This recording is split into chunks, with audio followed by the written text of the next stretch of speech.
मेरे दोस्तों, हर 12 सालों के बाद एक मेला लगता है जिसे कुंभ मेला कहा जाता है। और वो मेला इस वक्त हमारे देश पर लगा हुआ है, जहाँ कई एक प्रकार के लोग हमें देखने को मिलते हैं। कोई कमाई करने को आया है तो कोई फेमस होने को आया है। एक मोहतरमा को किसी न्यूज़ रिपोर्टर ने देखा और उसकी न्यूज़ अपने चैनल पर चलाया कि ये भारत की सबसे सुंदर साध्वी है। पर जब उनकी वीडियो से एक्सपोज हुई तो पता चला कि वो कोई साध्वी नहीं थी, वो तो इंस्टाग्राम पर मुजरा करने वाली थी। तो इन बातों को छोड़कर हम आगे बढ़ें तो कई एक बाबा भी हमें दिखते हैं। कोई कहते हैं कि हम 50 सालों से 20 सालों से नहाए नहीं हैं, तो कोई कहते हैं कि हम कितने सालों से हाथ ऊपर करके बैठे हैं। कोई कहते हैं कि हमने कितने सालों से नाखून नहीं कटाया। कोई कहते हैं कि हम कांच खाते हैं, कोई कहते हैं हम कांटों पर सोते हैं, और कोई कुछ कहता है तो कोई कुछ कहता है। पर हद तो तब हो गई जब इस बाबा ने कुछ उटपटांग बातें ही बता दी। मैं अड्डे खा जाता हूँ, टट्टी खा जाता हूँ, मूत पी जाता हूँ, खून पी जाता हूँ, लकड़े खा जाता हूँ। ऐसा क्यों करते हैं? मेरे को ब्रश किए को 8 महीना हो गया। 8 महीने से आपने ब्रश ही नहीं किया? नहीं करता, मुंह कभी नहीं धोता। अरे वो वैसे लोग तो डॉक्टर कहते हैं कि इन्फेक्शन हो जाता है ऐसा करने से। अरे कोई इन्फेक्शन नहीं होता। भोलेनाथ की भभूति खाते, बचावत ने कोयले निपटाते, टका तक न टट्टी खाते, 50-50 कुंटल बचावत लट्टी का लेप लगा ले। और कुछ खाने को नहीं है इस धरती पे? हम रोटी नहीं खाते। तो बाबा जी कहते हैं कि ये अपना ही मल मूत्र और भी बहुत सारी चीज़ें जो खाने के लिए नहीं होती, वो सारी चीज़ें खाते हैं। जो एक आम इंसान जब खाना खाते वक्त इनकी बातें सुने तो उनका मन खाना खाने से चला जाए। पर क्यों करते हैं ये लोग ऐसे, क्या मकसद है? तो जब इनसे पूछा जाता है बहुत डीपली कि ये लोग क्यों ऐसा करते हैं, तो ये लोग बताते हैं कि इन लोगों को जो चीज़ चाहिए उसको मोक्ष कहा जाता है। आपको अब इस जीवन से क्या चाहिए? तो मुक्ति या मोक्ष? और मोक्ष का मतलब क्या है? मोक्ष का मतलब है छुटकारा, जो दुनिया से हमें छुटकारा मिल जाए। ये लोग बोलते हैं कि हम दुनिया से छुटकारा चाहते हैं, हम फिर से इस दुनिया पर जन्म लेना नहीं चाहते, हम एक ही बार जन्म लेकर मर जाना चाहते हैं और ईश्वर के पास जाना चाहते हैं। वो कहते हैं कि हम ईश्वर की खोज कर रहे हैं, जबकि मैं बता दूं कि खोजा तो उसे जाता है जो गुम हो चुका है, लेकिन परमेश्वर कहीं गुम नहीं होता। गुम तो हम उससे हो जाते हैं, उसके रास्तों से भटकने के द्वारा, उसके मार्गों से फिर जाने के द्वारा, उटपटांग हरकतें करने के द्वारा। मनुष्य को मनुष्य रीति के अनुसार चलने के लिए बनाया गया था, परंतु ये लोग कुछ और ही करने के द्वारा कितने भटक चुके हैं आप देख सकते हैं। इसलिए मेरा परमेश्वर कहता है कि मैं खोए हुए को ढूंढने के लिए आता हूँ। ये लोग कहते हैं कि हम बार बार धरती पर जन्म लेना नहीं चाहते हैं, हम एक ही बार मोक्ष को प्राप्त करना चाहते हैं, जबकि बाइबल कहती है कि हम एक बार ही मरेंगे, दूसरा बार धरती पर हमारा जन्म है ही नहीं। इब्रानियों की पत्री 9 अध्याय का 27 में ये वचन बताता है, लिखा है, और जैसे मनुष्य के लिए एक बार मरना और उसके बाद न्याय का होना नियुक्त है। हालेलुया। तो बाइबल कहता है कि हमारा एक बार ही मरना नियुक्त है और एक बार न्याय भी होना नियुक्त है। हमारा धरती पर फिर से आने का कोई भी चांस नहीं है। तो इनका एक कॉन्सेप्ट तो यहाँ क्लियर हो गया कि बार बार धरती पर वो लोग आना नहीं चाहते।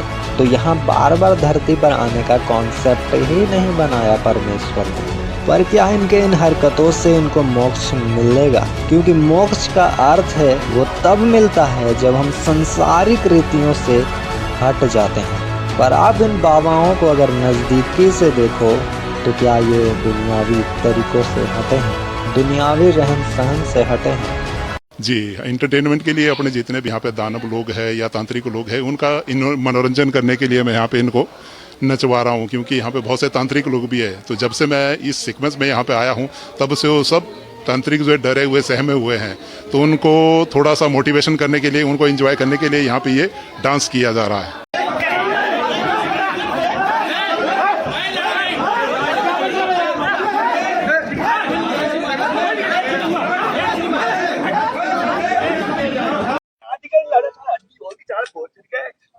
मेरा हाथ नहीं लेकर घोषण लवड़े अंडे तब मैं सारा पहुंची के माँ के बेटा तो देखा आपने ये बाबा किस प्रकार यहाँ गाली गलौज कर रहे हैं। ये सोचते हैं कि हम इतने मेहनत कर रहे हैं, एक हाथ ऊपर करके बैठे हैं, शीशा खा रहे हैं, मलमूत्र खा रहे हैं, हड्डियां खा रहे हैं, जानवर को कच्चा चबा जा रहे हैं, तो हमें इन सब कामों के द्वारा स्वर्ग मिलेगा, परमेश्वर के साथ हमारा उठना बैठना होगा। लेकिन ये नहीं जानते कि इन सभी कामों का परमेश्वर के नज़र में कोई भी मूल्य नहीं है।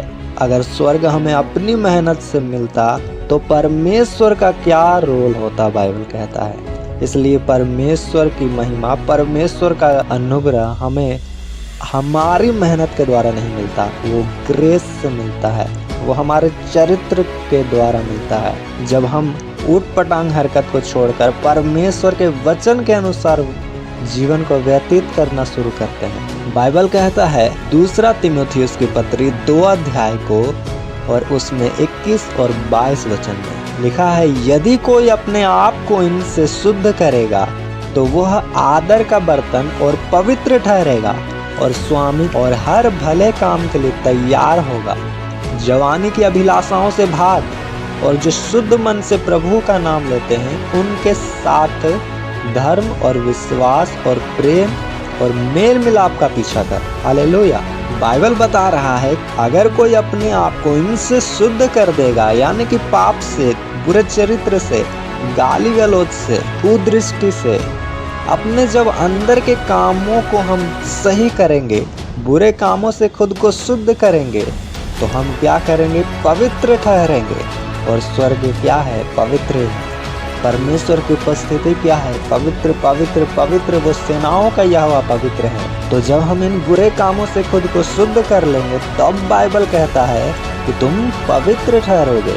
और अगर हम जब पवित्र ठहर जाएंगे तब ही स्वर्ग जाएंगे, तब फिर हमें हड्डी और टट्टी खाने की जरूरत नहीं पड़ेगी, बाइबल कहता है। हालेलुया। तो ऐसा मेरा परमेश्वर है मेरे दोस्तों। वो हमें कोई भारी काम करने को नहीं कहता, वो कोई हमें कष्ट देने को नहीं आया। वो कहता है कि मैं तुम्हें बहुतायत का जीवन देने के लिए आया हूँ। ये दुनिया मेरे प्रियो जीवन से थक चुकी है। वो चाहती है कि हम धरती पर ना रहें, हम मोक्ष को प्राप्त करें, हम छुटकारा पालें, पर उनको ये रहा नहीं पता कि वो छुटकारा पाएंगे कैसे। उनको लगता है कि हम बहुत सारा मेहनत करेंगे, कड़ा से कड़ा काम करेंगे, जितना बुरा हो सके वो काम अपने आप को कष्ट देंगे, त्याग करेंगे चीज़ों का, तो हम मोक्ष को प्राप्त करेंगे, स्वर्ग जाएंगे, छुटकारा हमें मिलेगा।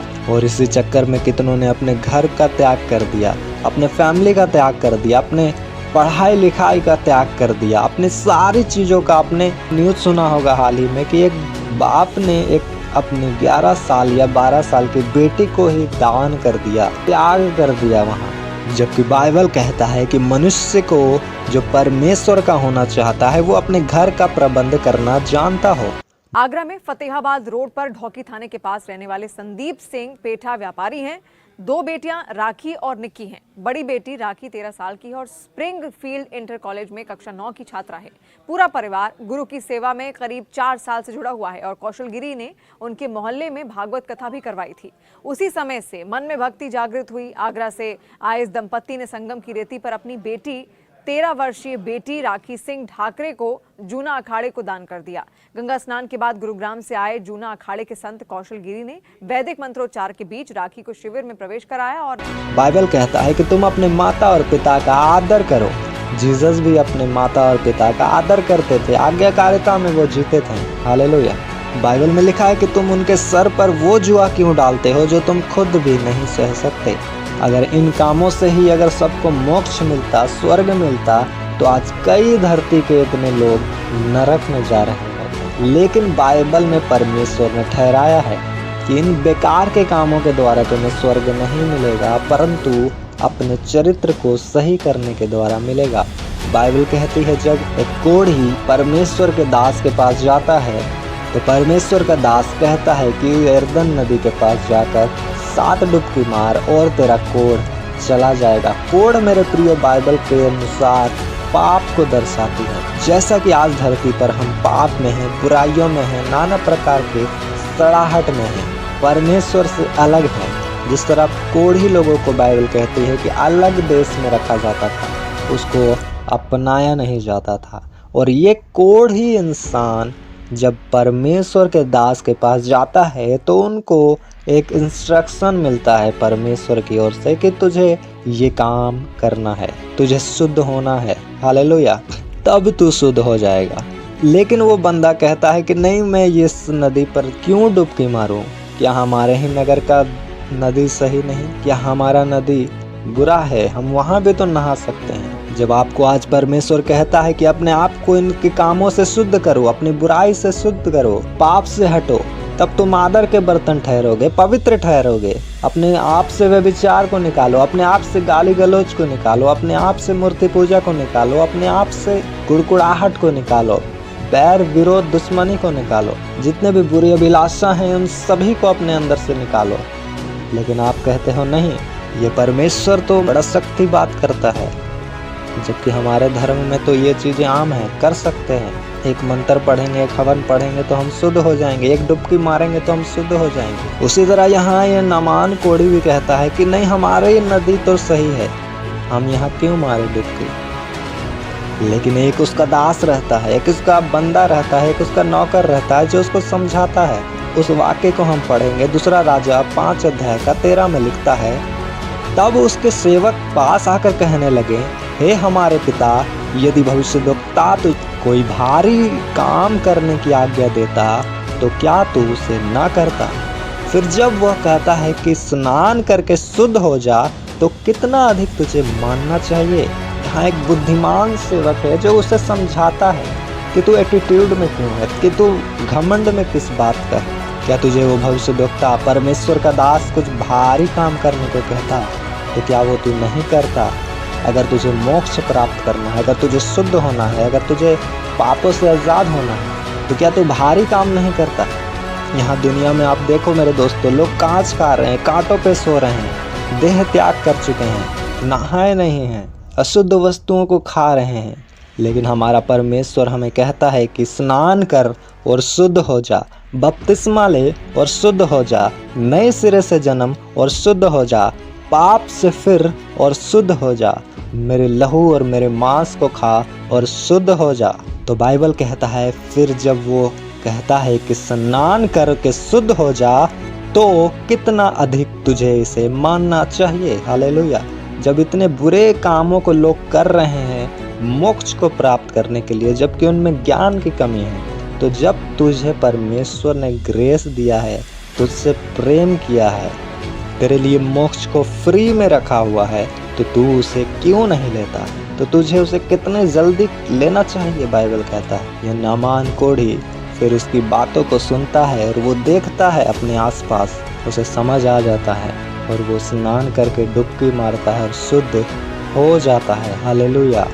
मेरे प्रियो, जब आप परमेश्वर की ओर चलोगे, परमेश्वर के राहों में अपने कदमों को बढ़ाओगे, तो देखते जाओगे कि आपको अनंत शांति मिलता जा रहा है, अनंत स्थिरता का आत्मा आपके अंदर आता जा रहा है। आपको फिर दुनिया को देखने की जरूरत नहीं पड़ रही। जैसा कि इन बाबाओं को आप देखते हैं, बड़ी बड़ी काम तो कर रहे हैं, बड़े बड़े सेक्रीफाइस तो कर रहे हैं, लेकिन मुंह से क्या निकलता है? गाली। क्योंकि जो मन में है वो बाहर आएगा। शरीर को कष्ट दे के, शरीर को सेक्रीफाइस करके क्या करोगे? शरीर तो धरती पर ही रह जाना है, जाना तो ऊपर आत्मा है। और जब आत्मा ही करप्ट है, आत्मा को ही शुद्ध नहीं किया जा रहा, तो मोक्ष कहाँ से मिलेगा? और जैसा कि मैंने आपको पहले बताया था मेरे दोस्तों कि मोक्ष का अर्थ है छुटकारा। तो छुटकारा कहाँ से मिलता है? हम पढ़ते हैं भजन संहिता की पत्री 130 अध्याय का 7 में लिखा है, इस्राएल यहोवा पर आशा लगाए रहे, क्योंकि यहोवा करुणा करने वाला और पूरा छुटकारा देने वाला है। हालेलुया। फिर यशायाह की पत्री 47 अध्याय का 4 में कहता है, हमारा छुटकारा देने वाले का नाम सेनाओं का यहोवा और इस्राएल का पवित्र है।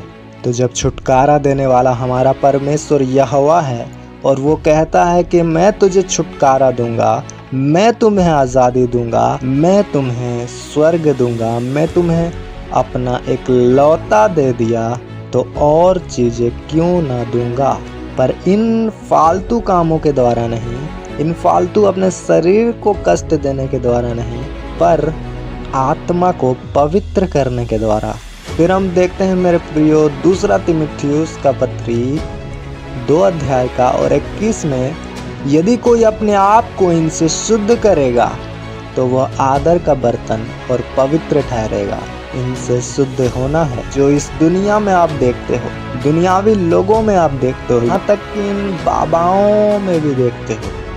तो इनके इन कामों से हमें शुद्ध होना है और पवित्र बनना है। तब क्या कहता है बाइबल?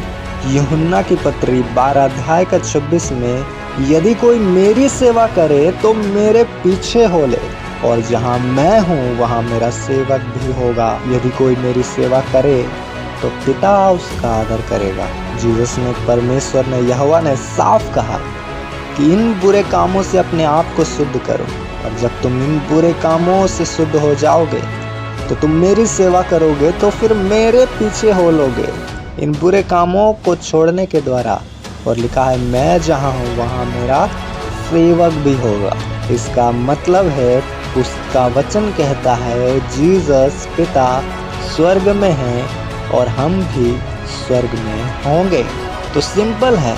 इसलिए दूसरा राजा का पत्री 5 का 13 में लिखा है, फिर जब वह कहता है कि स्नान करके शुद्ध हो जा, तो कितना अधिक इसे मानना चाहिए। बाइबल कहता है, जब परमेश्वर तुझे सिर्फ पवित्र बनने को कहता है, बुराई को छोड़ने को कहता है, फैमिली को छोड़ने को नहीं। क्योंकि परमेश्वर ने कहा, मैं तुम्हें कुछ चीज़ों को छोड़ने के लिए नहीं बोलने को आया, मैं तुम्हें देने के लिए आया 100 गुना। हालेलुया। लिखा है, यहाँ भी 100 गुना पाएगा और परलोक में अनंत जीवन दे। तो परमेश्वर हमें बस देने के लिए आए हैं। उसने अपना एक लौता दे दिया। वो हमसे कुछ त्यागवाना नहीं चाहते। हाँ, पर हमें पवित्र होना होगा, पाप को छोड़ना होगा। तो बस इतना ही करेंगे, अपने आप को शुद्ध करेंगे, स्नान करेंगे, तो हमें मोक्ष मिल जाएगा। क्योंकि उद्धार देने वाला, छुटकारा देने वाला, जीवन देने वाला परमेश्वर है, जिसे यीशु कहते हैं। और ये बात सारे जगत के लिए है।